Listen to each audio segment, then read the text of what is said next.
Bonjour à tous les Ivoiriens, bonjour à tous les panafricains, bonjour à tous les pro-Gbagbo, bonjour également à tous les Ouattarabougou, bonjour à tous les habitants de la Côte d'Ivoire et à tous les Ivoiriens qui vivent en exil, qui ne peuvent pas rentrer en Côte d'Ivoire.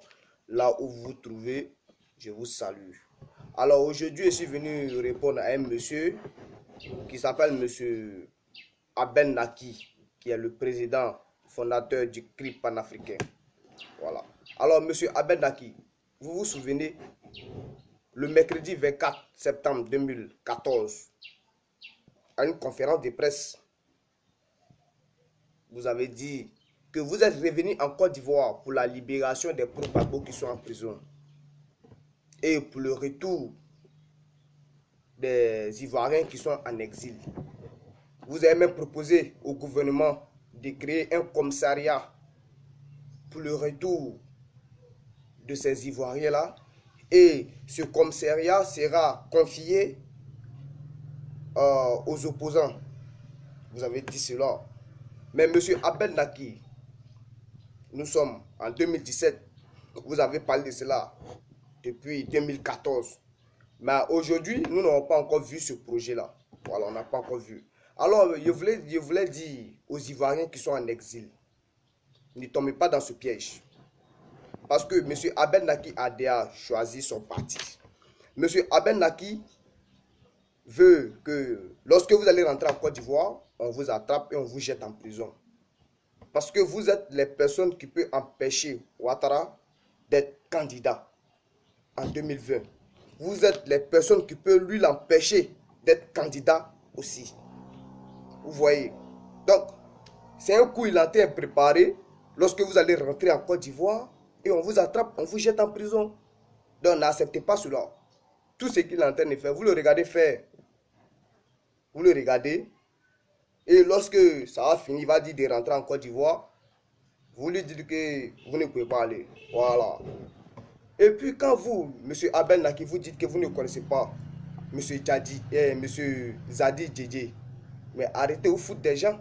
C'est M. Djedje qui allait vous chercher en France lorsque vous étiez chant dans une église. Il vous a pris et il va vous confier à Charles Blé Goudé qui vous insérait dans la politique. Vous comprenez? Mais comme vous dites que vous ne le connaissez pas, il y a fort, ça roule. Et puis, lorsque vous avez abordé le sujet en disant que lorsque les Ivoiriens fuyaient la Côte d'Ivoire, ils partaient s'installer, se réfugier au Ghana, à Accra, le CRI panafricaniste était le premier à apporter de l'aide à ces Ivoiriens-là, là où Charles Blé Goudé était présent. Vous avez eu à parler, à causer avec Charles Blé Goudé. Vous avez échangé pendant 3 heures de temps. C'est ce que vous avez dit. Voilà.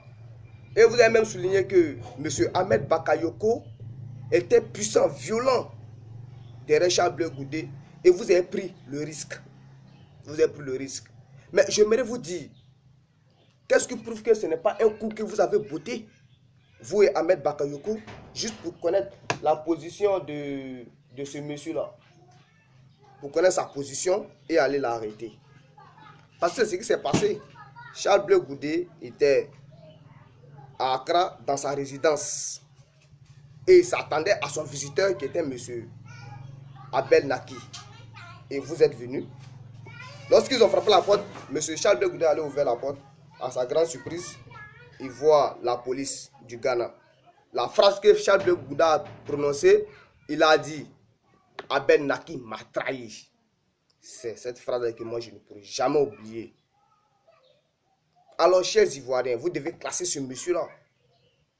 Il a vendu nos grands frères, nos papas, qui est Charles Blé Goudé. Et ce monsieur, vous dit que lui, il écrit Gbagbo. Non, il n'est pas Gbagboïste. Non, il ne peut pas dire cela. Et puis, quand vous dites que, comment il s'appelle, Blé Goudé est votre frère. Si Blé Goudé est votre frère, c'est que Laurent Gbagbo est votre père. Oui, Laurent Gbagbo est votre papa. Mais lorsque Laurent Gbagbo, ils ont présenté la candidature de Laurent Gbagbo en 2015, depuis la haie, on vous a demandé votre avis.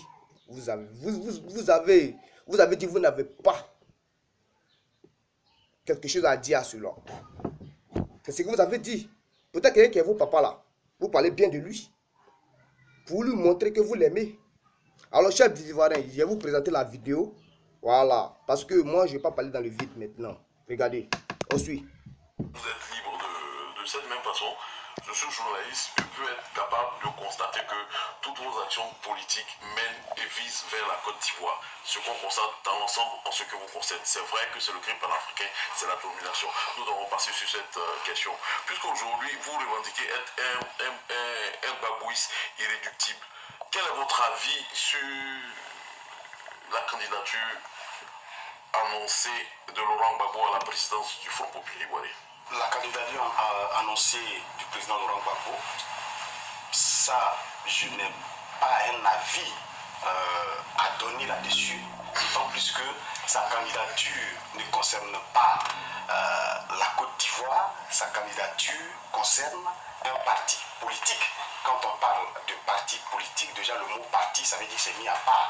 Donc ce n'est pas tous les Ivoiriens, ce n'est pas toute la Côte d'Ivoire, ça s'appelle le FPI. Donc s'il pose sa candidature au niveau du FPI, ça ne concerne que les militants du FPI. Donc sur cette question, je n'ai pas d'avis. Vous avez un avis ou bien vous ne voulez pas donner votre avis? Je n'ai pas d'avis à donner. Pour un babouiste? Je suis un babouiste, effectivement, mais je n'ai pas d'avis à donner sur cette question, d'autant plus qu'il s'agit du FPI. Donc c'est le FPI. Si c'était pour la Côte d'Ivoire, si le président Laurent Gbagbo était partant pour poser une candidature en Côte d'Ivoire, eh bien j'aurais effectivement un avis à donner là-dessus parce qu'il s'agit de toute la Côte d'Ivoire. Vous aujourd'hui qui avez créé un parti politique comme vous l'envisagez. Alors, chers Ivoiriens, vous avez vu, vous avez entendu monsieur. Vous avez entendu ce monsieur, ce qu'il dit. Alors, chers Ivoiriens, vous devez classer ce monsieur. Hein, parce que tout ce qui est dans sa tête là, il veut que Laurent Gbagbo meure en prison. Mais Laurent Gbagbo, c'est un homme béni, il ne va pas mourir en prison. Jamais il ne va pas mourir en prison. Vous parlez que vous êtes Gbagboï, mais arrêtez de vous foutre des Ivoiriens. Arrêtez de dire cela, monsieur Abel Naki. Que c'est la dernière fois que vous dites que vous êtes pro-Gbagbo, que vous êtes Gbagboïste. Jamais. Vous voyez vos têtes là, c'est penché comme ça. Donc, dans le pro-Gbagbo là, les personnes qui sont honnêtes là, ils n'ont pas des têtes comme ça. Vous avez des têtes penchées, mal formées, comme ça. Vos idées aussi sont mal formées, ils sont penchées. Vous avez accepté de vendre vos frères Charles Blé Goudé à 50 millions de francs CFA.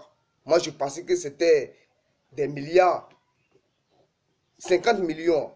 Les jeunes Ivoiriens boucantiers dépensent ça, jettent ça en une minute. Vous n'avez pas honte.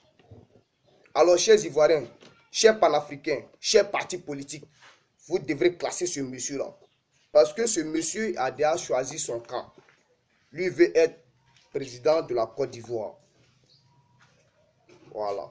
Mais monsieur Abel Naki, où vous dormez là, moi je pisse là-bas. Je vois dans tout ce que vous êtes en train de faire. Du commissariat de trucs panafricanistes, qu'on appelle des exilés en Côte d'Ivoire là. Laissez ça. Voilà. Ça c'est un piège que vous voulez faire pour attraper les exilés et les jeter en prison. Mais cela ne va pas arriver. Voilà. Alors, chers Ivoiriens, c'est ce que je venais vous dire. C'était Carton Noir, le cordial sans phare. Ciao, ciao.